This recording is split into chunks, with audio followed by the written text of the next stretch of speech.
Advocate Priyadarshan Thampi telephone ലൈനിൽ ചേരുന്നുണ്ട്.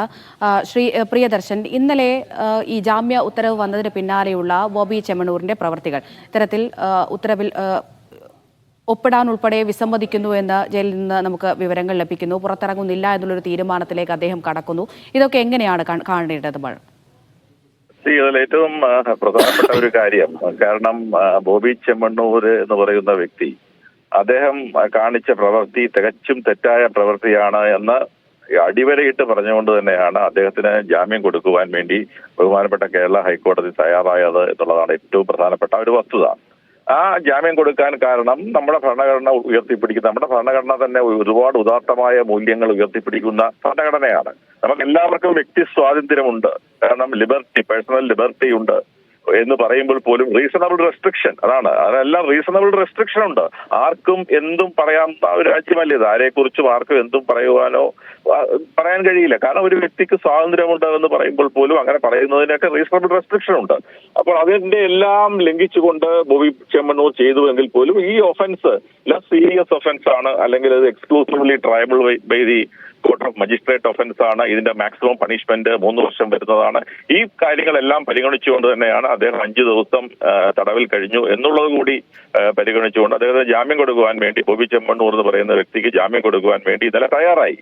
എന്നാൽ ആ ജാമ്യം ലഭിച്ചതിന് ശേഷവും അദ്ദേഹം എന്താണോ ചെയ്തത് അത് തന്നെ ഞാൻ ഇനിയും ചെയ്യും, അല്ലെങ്കിൽ മറ്റെന്തൊക്കെയോ അജണ്ട വെച്ചുകൊണ്ട് പബ്ലിസിറ്റിക്ക് വേണ്ടിയോ മറ്റോ എന്ന് തോന്നത്തക്ക രീതിയിലുള്ള പ്രവർത്തികളാണ് അദ്ദേഹം കാണിച്ചത്, അദ്ദേഹത്തിന് അനുയായികൾ കാണിച്ചത്, അദ്ദേഹത്തിന്റെ പ്രേരണ പ്രകാരം കാണിച്ചത്.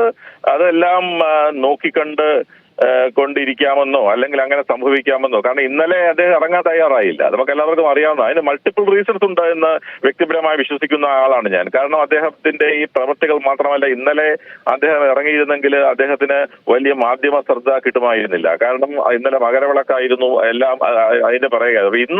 ഇന്നത്തെ ഒരു ദിവസം അദ്ദേഹത്തിന് കൊണ്ടാടാം എന്നൊക്കെ കണ്ടുകൊണ്ടായിരിക്കണം അദ്ദേഹം ബോധപൂർവ്വം ഇന്നലെ ഇറങ്ങാൻ തയ്യാറാവായിരുന്നത്. പക്ഷേ ബഹുമാനപ്പെട്ട കേരള ഹൈക്കോടതി അവസ്ഥരോചിതമായി അതിന്റെ യഥാർത്ഥ സമയത്തിൽ തന്നെ അതിന്റെ ഇടപെടുകയും ഇത്തരത്തിൽ എന്ത് തോന്നിവാസവും കാണിക്കാനുള്ള ഇടമല്ല നമ്മുടെ സമൂഹമെന്ന് ബോധ്യപ്പെടുത്തി കൊടുക്കുകയും ചെയ്തുകൊണ്ടുള്ള ഇടപെടലായിരുന്നു. തീർച്ചയായിട്ടും അത് വളരെ സ്വാഗതാർഹമാണ്. അതുകൊണ്ട് തന്നെ ഇനിയും ഇത്തരത്തിലുള്ള ആളുകൾ, ഇപ്പോൾ ഒരു വ്യക്തിയല്ല, നമ്മൾ മനസ്സിലാക്കേണ്ട ഏറ്റവും പ്രധാനപ്പെട്ട കാര്യം, ഒരു നിയമത്തിന്റെ വിധിയായാലും ശരി, ഈ കോടതിയുടെ വിധികൾ എന്ന് പറയുന്നത് വഴിവിളക്കുകൾ എന്ന് തന്നെ വിശേഷിപ്പിക്കാം പല വിധിന്യായങ്ങളും. കാരണം നമ്മുടെ സമൂഹത്തിനാകെ ഇനിയുള്ള ആളുകൾക്ക് പോലും ഒരു സന്ദേശം നൽകുന്നതാകണം കോടതിയുടെ വിധികൾ.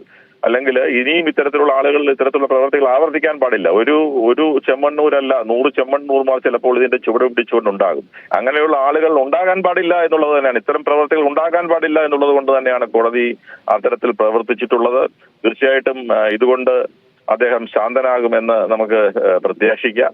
അല്ലെന്നുണ്ടെങ്കിൽ ഇനിയും കടുത്ത നടപടികൾ ഉണ്ടാകും എന്നുള്ള കാര്യത്തിൽ യാതൊരു സംശയവുമില്ല.